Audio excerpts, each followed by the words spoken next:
Ladies and gentlemen, welcome to the show. My name is Matt Morris. We are live right now on Rumble as well as on YouTube at Matt Morris TV. Ladies and gentlemen, today we are doing sort of a special emergency Sunday morning broadcast. It has happened 4 times in the last 48 hours alone, 4 individual times all across the world. And I'm going to tell you what I mean by that. We have seen what appears to be 4 radically Islamic terror attacks take place 4 individual times in the last 2 days alone. It almost seems as if an order was given. Who the hell knows? We're going to kick things off by sort of breaking all of this down. I'm really not happy to be doing this broadcast, but I think that somebody has to do it. Last night, you all might have known that there was a terror attack, a shooting at Brown University in Providence, Rhode Island. 2 people have been killed, 9 people have been wounded. And now this morning, just in the last 90 minutes or so, we're starting to get some very curious information pertaining to the shooter. The information regarding the shooter has sort of remained hidden. We haven't been getting all the information very clearly, but this morning, some of this information, some of the details pertaining to this Brown University shooting starting to come out. Very curious, and we're going to break that down later on in the show. Earlier this morning, this is in Australia at Bondi Beach, probably 5 or 6 hours ago now, there was a confirmed radically Islamic terror attack. 2 shooters killed 12 people. Bondi Beach, Australia. 29 people wounded. Both of these shooters have a similarly very curious background. We're going to break that dynamic down as well. We're going to go through all of this. 2 days ago, there was an ISIS attack in Syria, which left 2 American military personnel dead and a translator dead alongside them.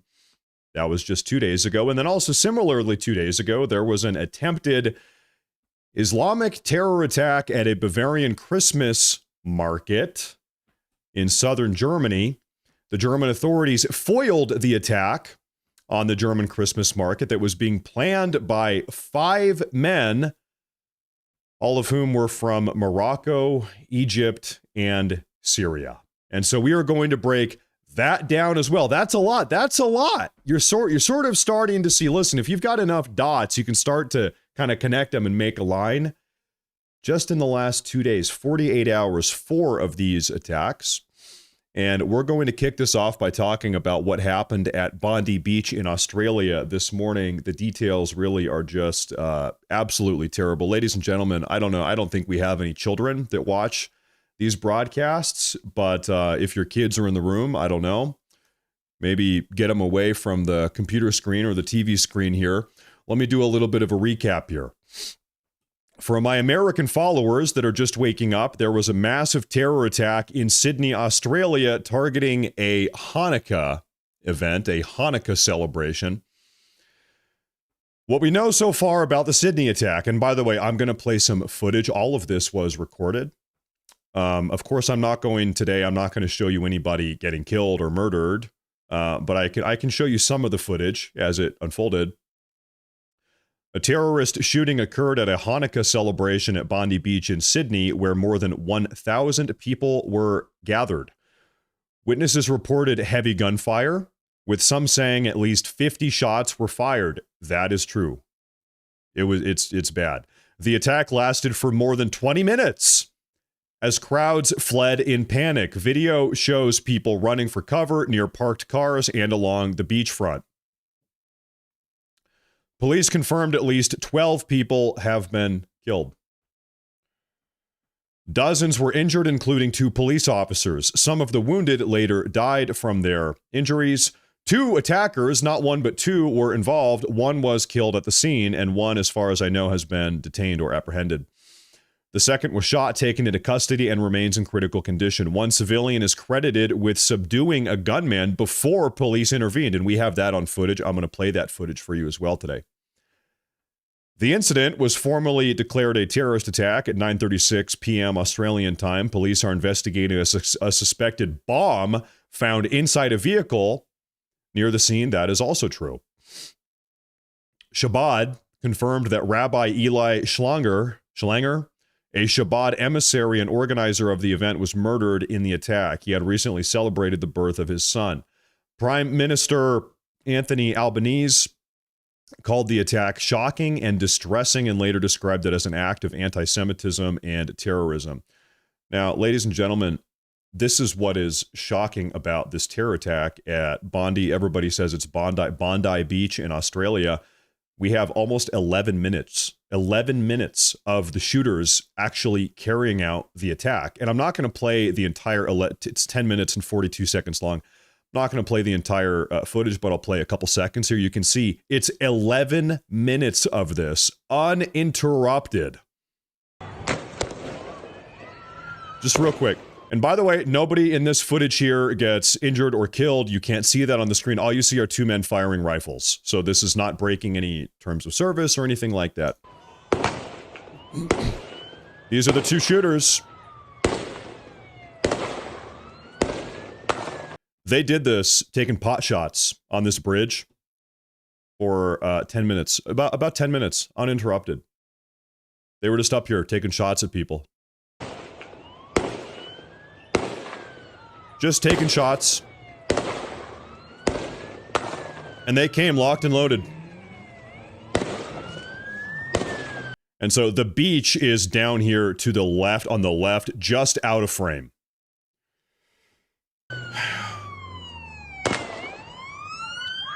So all the people over there to the left are scrambling around, trying to escape. This is some of the aftermath. Now, police swarmed at the scene. They found, I'll read you the caption here. This is Bondi Beach in Australia. Australian police have discovered improvised explosive devices, otherwise known as IEDs, near the attack site of the Bondi Beach shooting. The Australian Prime Minister has declared this attack an act of terrorism, one that has left 12 people dead, including one of the shooters, and 29 other people hospitalized. God bless their souls, and we're praying for the wounded. So not only was it this was a coordinated, premeditated terror attack that happened today. They've got explosives in the vehicles. They bring tons of ammunition. They've got vests on. They've got rifles, numerous rifles. I mean, you can see in the footage here, they've got a rifle ready to go sitting on the ground. So they bring numerous firearms, rifle, bonus rifle on the ground. And you can actually see later on in the video, the police get up here. I'm not going to play the entire thing, but they get up here, they storm, they end up shooting one of the shooters. One shooter goes down, he's dead. You can't see that here, so don't worry. The other shooter gets shot, he's wounded, he drops his gun, he falls to the ground, and the police storm the bridge, and they detain these individuals. Man, I hate doing shows like this. It's just satanic. It is just demonic. By the way, here is another angle, some better footage of the shooters as they were carrying out the shooting. Take a look at this. Play the footage here.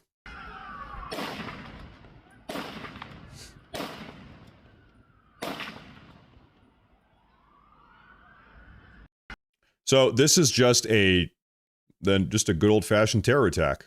No, there's no other way to put it. I mean, this individual here, you've got a crisp angle, a clear shot. Does it look like he is trying to be selective?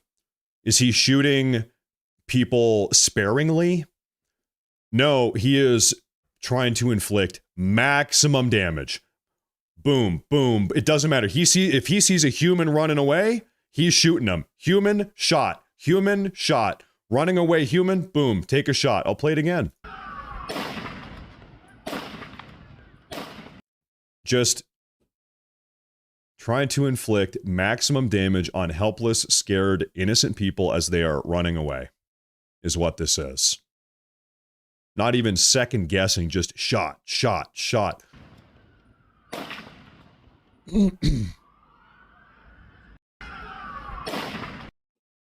Demonic. Absolutely demonic. Now, there was another video clip I wanted to show you here, but I think I might have lost it. No, here it is. Thank you for bearing with me here today, folks. We're doing an emergency broadcast. Please make sure, I know the circumstances are terrible, but if you enjoy the news coverage, please make sure to follow, like, subscribe, do it all. I appreciate that. Thank you, everybody. Sunday morning. Now, there was an act of bravery and heroism that actually unfolded early on as this shooting was beginning to unfold. The footage I'm about to show you right now actually took place before the shooters perched themselves up on the bridge. So what I'm about to show you took place before what you saw here up on the bridge. Take a look at this. And by the way, nobody gets shot here, so don't worry, but this is just insane that this happened. Play the clip. This is a random civilian guy. The shooter is just beginning to unfold. Watch what he does. Oh! He runs up here, tries to grapple the gun away. The shooter has been disarmed. A random, incredibly brave civilian runs up here, gets the gun away from him. He doesn't shoot him. He doesn't shoot him.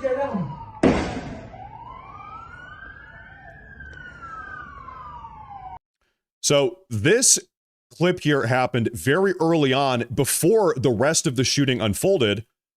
You want to know what happened next? This guy, I mean, I don't want to make it sound like there's any blame on this guy. What ended up happening was the shooter just walked away, picked up another gun he had, went up, and then went up on the bridge with his partner in crime, and then continued the shooting for another 10 minutes.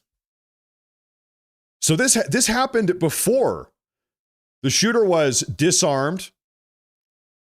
He just walked away, got a different gun, and then went up on the bridge and went on to kill God knows how many people.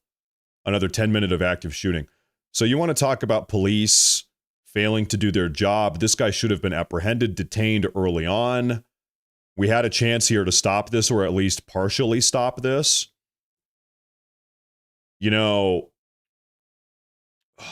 man, you know, I don't want to take anything away from the bravery of this individual. This was an act of just pure selflessness, truly astounding. And then what happened? Listen, this is actually a great lesson here. This was a heroic act of selflessness, and then immediately following that act of heroic selflessness was an act of great mercy. An act of great mercy. What did this shooter, this terrorist, do when he was granted mercy?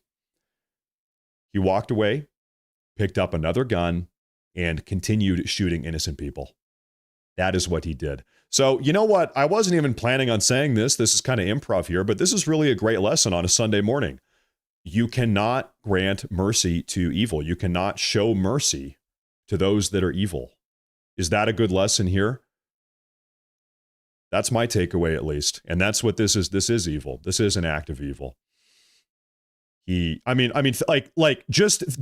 to really put this into perspective, this guy it's the same guy who's wearing a black t-shirt.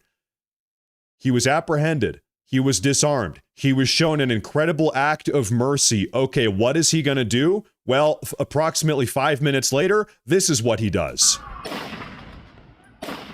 Literally 5 minutes later, he goes on to do this.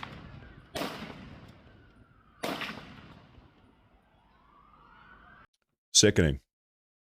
Really, just gut-wrenching and sickening. You can imagine with every single shot that's being fired there, potentially an innocent person is losing their life. I see a post here going viral right now. The West must wake up. Months ago, Australian streets were flooded with radical Muslims.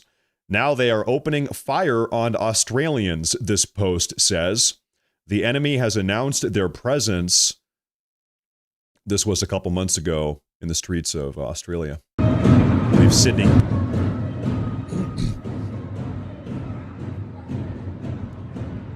Does it look like they have assimilated?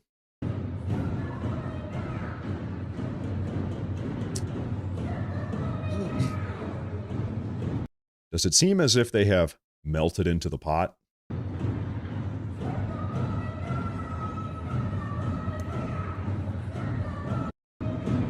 So this is a couple months ago. Now, of course, you guys know that Australia is a very liberal, progressive country, whatever you'd like to call it. A member of the... Oh, this is a member of the United Kingdom Parliament, all the way from the UK, chimes in on the terror attack this morning that we just saw take place in Australia. This is a member of the United Kingdom Parliament who chimed in on what we all just saw. I think you guys are going to want to listen to this. We don't want to speculate. Can I crank up the audio here? Okay. We don't want to speculate on what the factors are that have contributed to this awful tragedy that seems to be of a huge scale. You know, the fact that we know that 10 people have lost their lives today is utterly horrendous. And that, you know, my heart breaks for those people and their families and for the communities affected across the world. I think it's important to note that the escalation of this narrative of who we're against and how much we want to divide each other and how much we want to attack each other, that is really at the core of a lot of the problems that we have in the country at the moment. And I firmly believe that people are good and that given the opportunity, they will look out for each other. And I just want to say that as much as possible, we should try and detoxify the way that we think of people who aren't like us. We should not focus on attacking each other. We need to detoxify how much we focus on the differences between us. There was just a radically Islamic mass shooting. The radical Islamists here in Bondi Beach, they killed 11 people. The 12th, I believe, is the shooter. It's himself. So 11 innocent people, dozens of others wounded and injured. They attacked. Because our diversity in this country is our strength. And there it is. And there it is. Are you feeling strong? We have a lot of diversity lately in the United Kingdom and in Australia and in the United States and in Canada, all over the Western world. Are you feeling stronger? Are we feeling strong these days? Have things gotten better? Has the diversity really made... I'm a little bit sick of the diversity, to be honest. And I firmly am on the side of working together and celebrating our difference because, you know, I was a community organizer a long, long time ago, and the strongest campaigns that we ever worked on were about bringing people of different faiths and different worldviews and different backgrounds together to find what we had in common. And at times like this, it makes me think of, you know, what happened with Jo Cox and her speech and that mantra that she had about more in common. We have more in common than that divides us. And that is the most true statement. Tell that to the 11 dead people. Tell that to the 11 people that bled out on the beach earlier this morning. Tell that to the 20-something individuals that have a bullet in their leg. They're fighting for their lives in the hospital right now. Tell them that. Go tell those people that. And so, ladies and gentlemen, this is what has happened in Bondi Beach this morning in Australia. Absolutely catastrophic radical Islamic terror attack. And by the way, what's curious is that this is the fourth, like I said in the intro to today's broadcast, this is the fourth radically Islamic terror attack in the last 48 hours. It's like when it rains, it pours. What is going on here? In fact, so we got some very curious information about this shooting that took place at Brown University in Providence, Rhode Island. And I want to play a couple clips for you. Last night, real quick, there was a school shooting in Brown University in Providence, Rhode Island. 2 individuals have been confirmed killed, 9 people wounded. The shooter just walked off the campus and was roaming freely for 12 hours, all through the night. This happened late last night. All through the night, the shooter was at large. They were not releasing information to the public. He was not detained. And so now this morning we have some more information. Well, the information is very curious, and it's going to make you ask some questions about the story here. Let's play the news updates first, though, before we really start breaking all that down. We are able to report that we have detained a person of interest involved in yesterday's shooting. Colonel Perez will speak in a minute about that update. Second, I want to let the Providence community know that effective immediately, we are lifting the shelter in place for Brown in the related area. So this morning they have detained a suspect of interest. He was at large all night, and Brown University was actually on lockdown. People were stuck in their classrooms. The doors were locked. It was a university lockdown for like 12 hours because this individual was at large. They didn't know who he was. Well, this morning they've got a suspect in custody. Now, this is where we start learning about some very curious details pertaining to the suspect. Here's a member of the Providence police. Again, my condolences and thoughts and prayers with the families that were impacted by these actions. So, as the mayor stated, we have detained someone of interest, but I respect and to protect the integrity of the investigation, I would only be limited in my details. The next process for us is what we do best, and our detectives is to coordinate with the prosecutors, to collect evidence, to conduct interviews, and then from there, we'll be able to, when it's appropriate and accurate, to share more details with you all. Okay, listen. I'm pleased to say that the mayor stated the collaboration between our federal partners, our different municipalities in the state, is all hands on deck. And, you know, when there's incidents in the city that shock the conscience, we know for a fact that we just step up. And the federal agents, our federal partners, I want to thank them for their assistance, but as well, every single municipality, the state police, and every other chief in the state. We came together as a small state. It impacted a lot of us, the incident that occurred. And so, again, I'm just happy to share with you that we're in the process now of coordinating with prosecution, conducting interviews, and being able to saying a whole lot of nothing here, so that we can protect the integrity of the investigation and that we can hold the individuals accountable for their actions. So this is a member of the Providence, Rhode Island police saying they've got a person of custody in interest. You might have noticed he just pretty much said a whole lot of nothing. He's not giving a lot of information to the public. Who here is familiar? It's a concept called Coulter's Law. Has anybody heard of this? It's kind of an internet joke. Coulter's Law. Coulter's Law states that, and it's kind of a joke, it's not a real thing, but anytime there's a shooting, the notion is the longer it takes for the shooter's identity or information to be made public, the likelihood of the shooter not being a white man goes up. So if the shooter is a white man, we hear about it very quickly. A white male has carried out the shooting. The longer it takes for this information to go viral, for all of us to hear some details,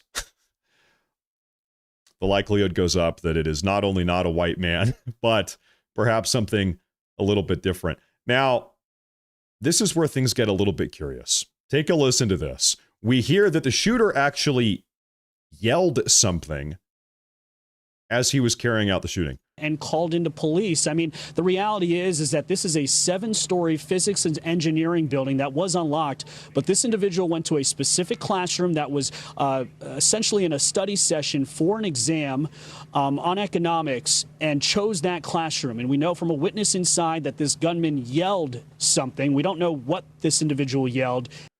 So the mainstream media is not reporting what this suspect yelled, but I'm going to say allegedly. We have seen reports floating all around the internet. And, you know, I guess I need to preface and say it's not 100% confirmed, but I'll tell you what everybody on the internet is talking about on X, all over X right now, is that we actually do know what this suspect yelled. We actually do know exactly what he yelled, according to numerous individuals. And what it is, and I quote, Allahu Akbar. Allegedly. And then began shooting. We also know that this person reportedly used a handgun. So a lot of questions also as to whether or not they recovered that handgun or what kind of ballistics evidence may have led them perhaps to this individual as well. So we have more questions than answers, other than the fact that we know the lockdown has been lifted and at least, according to the mayor, this community can breathe a sigh of relief. But hopefully we hope to find out more in the coming hour. So I'll tell you something very curious. Last night, the Providence Police Department here, right outside Brown University, they actually released some footage to the public. They held a press conference last night. I watched this live. They released this video footage here. They said, this is all we know. This is all the information we have. And we're giving this to the public so you all can help us find this person, help us track him down. This is what they released.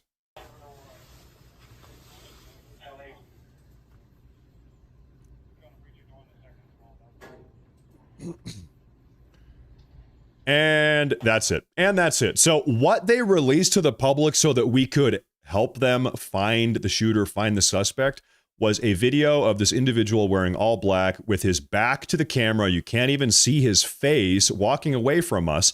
And they didn't just release the video, they released cell phone camera footage. They got out their damn cell phone and recorded the computer screen.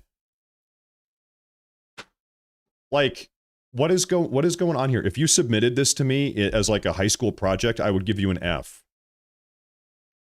This is from the Providence Police, what they released to the public. Cell phone recorded computer screen footage. And so once again, I mean, let me just think through this. This happened deep inside of a university campus building. We all live in the 21st century now. There's cameras everywhere. A university has cameras everywhere. In fact, I saw a stat that Brown University has 850 approximately security cameras spread out across their entire campus. So you've got 850 cameras on Brown University campus in Providence, Rhode Island. And then you've got street cameras. This is from one angle of a street camera, but there's street cameras everywhere. There's doorbell cameras. There's everything. And the best they are giving us is grainy footage recorded on a cell phone of this guy walking away from a street camera, and we can't even see his face. What am I supposed to do? A gate analysis of this guy? What's shocking is they're just not releasing any of the university security camera footage, which we know they have. Every university has cameras everywhere. We know. What we do have are student eyewitness testimony, survivors, testimony from the survivors saying, and we're seeing this on the internet, that he said, quote, allegedly said, Allahu Akbar. He yelled that before he started shooting. But we're not getting any of the actual information from the authorities. And once again, you can't help but think back to Coulter's law, which is the longer it takes to get information like this, the likelihood goes up that this is something fishy's going on here. So this to me, just a layman here sitting on the sideline, seems like another radically Islamic terror attack. I saw this post here. Let me know if you agree. They won't release the Brown shooter's name because it doesn't fit the left's narrative. They won't release the Brown shooter's image because it doesn't fit the left's narrative. They won't release what the Brown shooter shouted specifically because it doesn't fit the left's narrative. And yeah, that seems to be the case. Now, there's another story took place 2 days ago. Thank God we actually kind of have some good news. This is in Germany. I'm getting all the dots on the map right here on the graph before we start connecting them. This happened 2 days ago. Ladies and gentlemen, breaking news. German police foil Islamic terror attack against German Christmas market in southern Germany and Bavaria. 5 men from Morocco, Egypt, and Syria were arrested by the German authorities for planning to ram a vehicle into Germans visiting a Christmas market near Dingolfing in Lower Bavaria. According to a media report, police have arrested 5 men who are alleged to have been planning an attack on a Christmas market in Bavaria. Now, that's a curious way to carry out a terror attack. I wonder if there is any historical precedence for this. Well, there actually is. I'm going to kind of go down the list here. Ladies and gentlemen, as some of you might remember, on December 19th, 2016, 9 years ago, a Tunisian man drove a truck through a German Christmas market, killing 12 people and injuring 56 people. On December 11th, 2018, 7 years ago, a radical Islamist drove into a Christmas market in France, then got out of his car, opened fire, shouted Allahu Akbar, killing 5 people and injuring 11 more. On December 20th, hey, that's my birthday, 2024, so about a year ago, a Saudi Arabian man drove his SUV into a Christmas market in Germany, killing 6 people and wounding 300 people. That was a year ago. And now, here's a video clip, an image from one of those attacks a couple years ago. And now, what do we have today? 2 days ago, December 13th, 2025, 5 men from Morocco, Egypt, and Syria have now been arrested for planning to ram, by the way, numerous vehicles. 5 individuals. They weren't all getting inside of one big SUV. They were planning on using 5 vehicles, 5 individuals to hit the Christmas market from 5 different points into a Christmas market in Germany in a what would have been a highly premeditated, radically Islamic terror attack. So thank God that was thwarted. Thank God that was stopped. And then, of course, 2 days ago, we saw an ISIS attack in Syria. A member of ISIS killed 2 U.S. military members and a translator that was working with those U.S. military personnel. So rest in peace. God bless anybody in the last 48 hours. 4, count them up. 1, 2, 3, 4. Well, I want to be fair. Okay, we have a confirmed 3 in the last 48 hours. 3 individual radically Islamic terror attacks. Probably a 4th. And the probably 4th is the Brown University attack, where right now we have eyewitness testimony on the internet saying, yeah, he said Allahu Akbar. But okay, we don't have the confirmation yet. The authorities are withholding that information. I wonder why. But sure seems like 4 incredibly deadly radical Islamic terror attacks in the last 48 hours alone. And by the way, these attacks, generally, they're not spur of the moment. Was the Bondi Beach attack a couple hours ago, was that spur of the moment? No, that was planned. That was premeditated. Those 2 individuals, the 2 shooters, they would have been planning that for days or weeks. They had to get the vests and get the ammunition. Keep in mind, listen, Australia, the entire country is a gun-free zone. You're not allowed to have guns in Australia. Well, did that seem to stop these 2 radical Islamists that carried out this attack that killed 12 people, 29 people wounded? Did the nationwide gun-free zone stop those 2 guys? Or really all it seems to have done is make all those individuals down there helpless. They were just fish in a barrel. And I hate to say that because it's such a terrible thing to say. This is what happens. This is what happens in gun-free zones like this. It's curious because this Brown University was also a gun-free zone. No guns are allowed on Brown University also.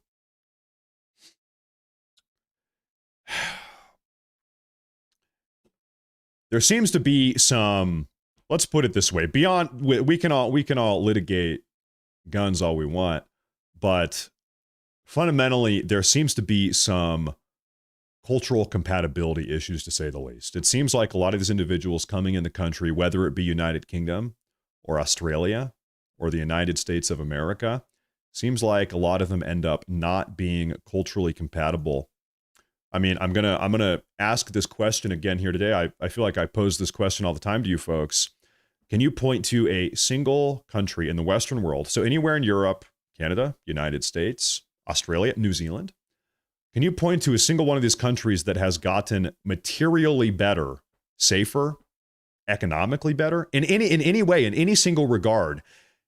Have any of these countries, Western world countries, gotten better by nature of taking in immigrants from the third world? Immigrants from Afghanistan, Somalia, the Congo, Syria.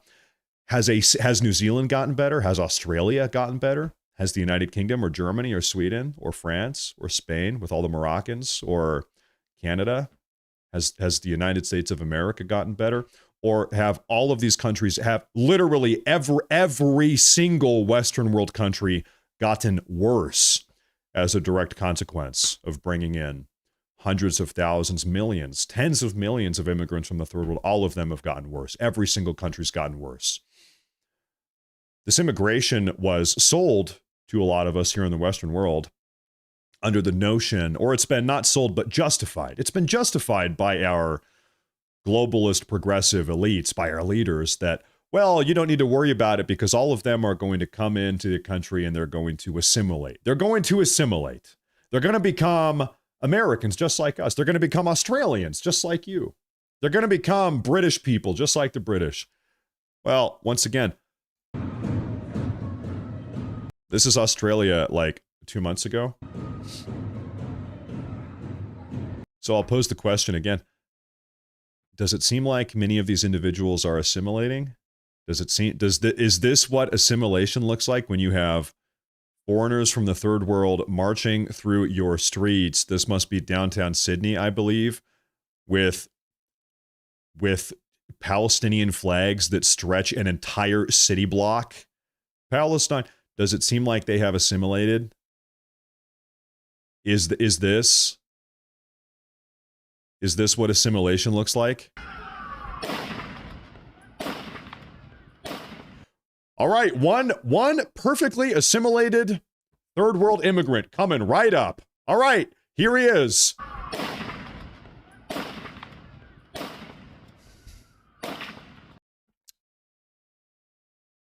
I've had enough, man. I have had enough of the diversity. It's like this is like some disgusting, brutal Bronze Age religion where we have like we're all like Canaanites, and we need to sacrifice innocent people on the altar of not Baal, but of diversity. We need more blood. We need innocent blood. The blood of the innocents sacrificed on the altar of diversity. Diversity, bless us. Make it rain. Bring us prosperity. Quick, bring on more innocent people. How many people do we need to sacrifice? How many innocent children, mothers, fathers, grandparents? These are brothers, sisters, husbands, wives. These are people. These are humans. How many innocent people need to be sacrificed on the altar of the diversity God, the God of diversity? How many innocent people need to be sacrificed here before we say, okay, enough is enough? We've seen enough. We've had enough diversity. Enough is enough. Is it like everyone? Do we need to sacrifice everyone? When does the bloodshed need to come to an end? Folks, today, this was... Honestly, I was waking up. I was sitting on the couch. I was watching a Christmas movie with my wife and my kids early this morning, sipping my coffee, and I opened up my cell phone. Boy, that was a mistake. I was browsing the news on my cell phone. 4 different radically Islamic terror attacks in the last 48 hours alone. Ignoring all the other ones prior to the last 48 hours.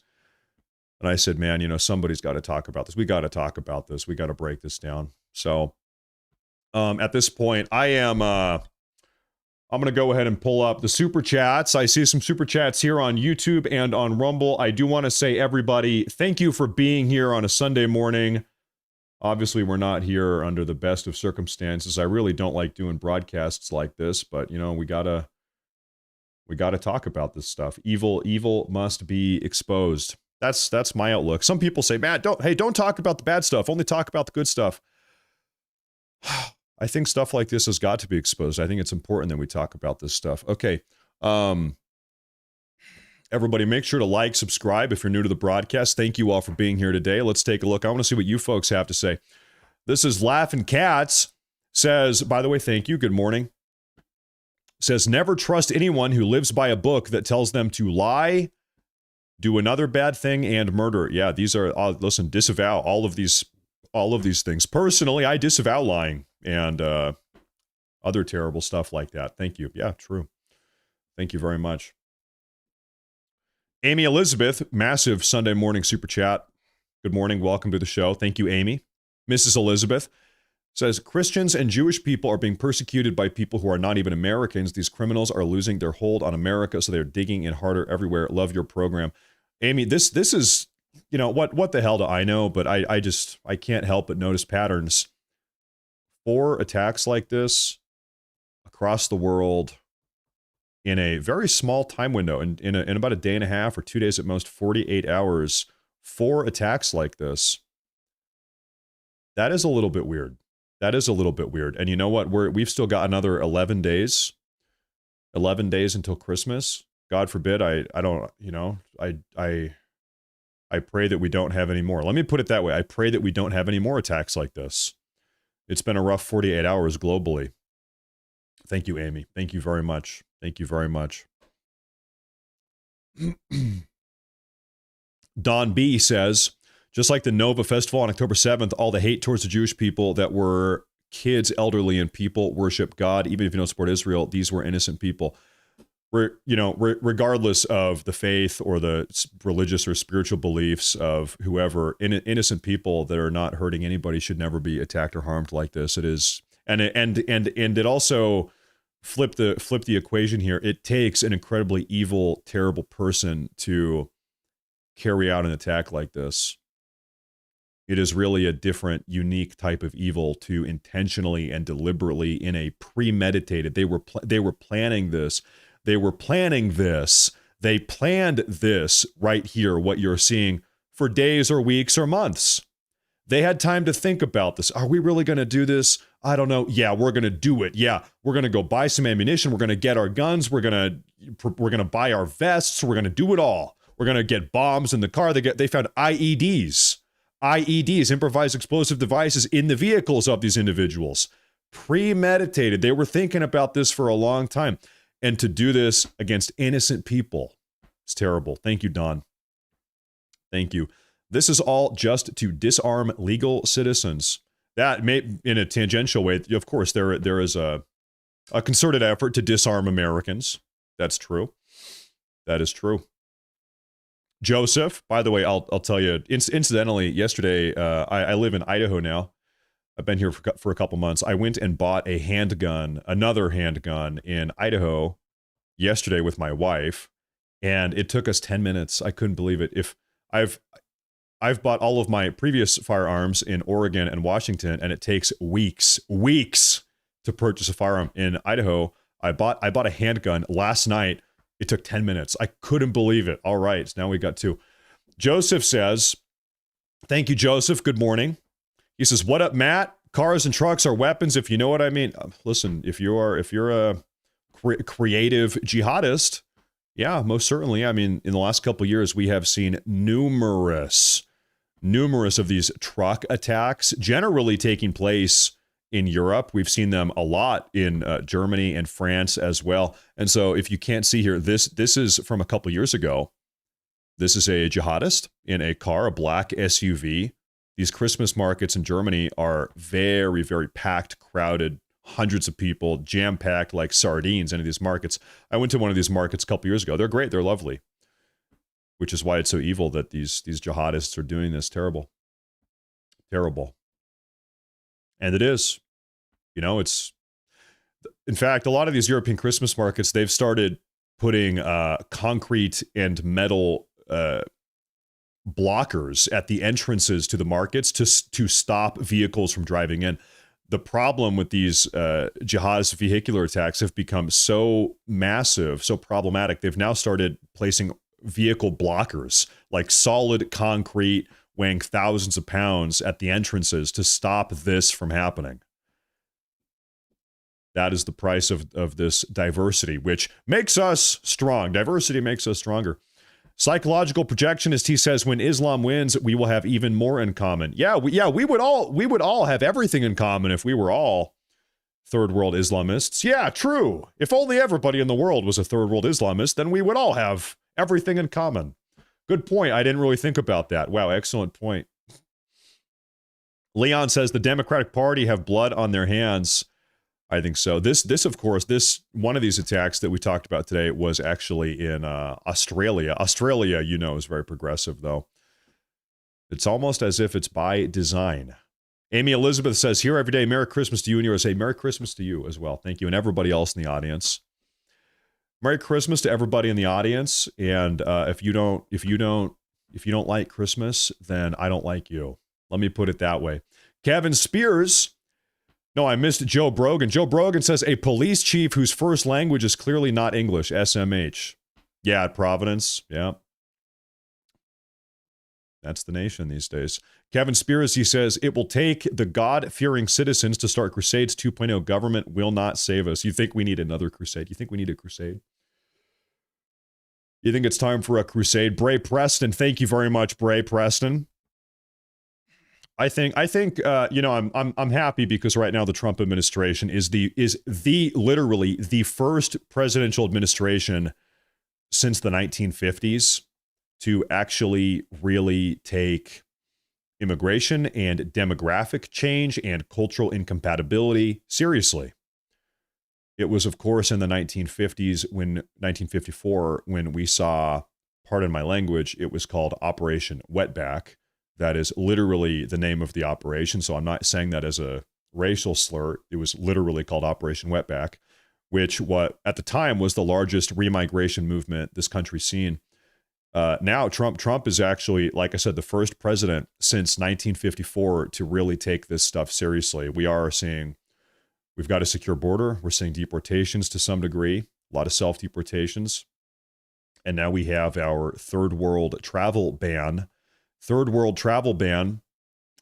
which is completely shutting down travel from over 30 third world countries, at a minimum 30. That's what we heard from DHS Secretary Kristi Noem a couple days ago. So, okay, we're taking steps in the right direction. Okay. Tim says, I've seen reports of 3 other Christmas festival attacks in the past week. You know, I identified 4. The title of today's broadcast is 4 times in 48 hours. I think you're probably right. I think if we really started turning over rocks and reading global news, I think it's probably more than 4. Could be 10. Could be more than that in the last 2 days. Thank you, Tim. Coffee Lover chimes in. He says, look into these attackers' histories. Something screams Mossad, especially when Israel is losing massive support. This reads like a false flag.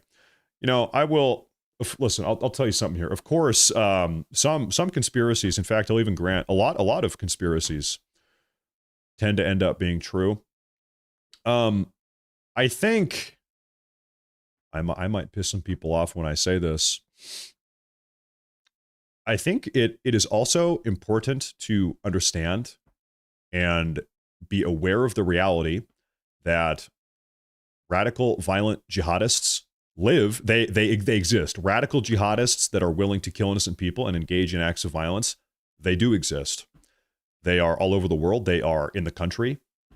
They have and maybe are and will in the future, I'm sure, continue to kill more innocent people. That is a real thing. And maybe there is some conspiracy with this case or that case. I don't know, but it is important to not obfuscate from the reality that radical jihadist violence is a real and serious thing. And similarly, far left, radically progressive violence is a real thing. That is a real thing. If every single time a member of the far left gets up and kills somebody, and then immediately we bog everything down with conspiracies. Well, oh, you know what? Here's why it wasn't a member of the far left. It was actually a CIA psyop or whatever.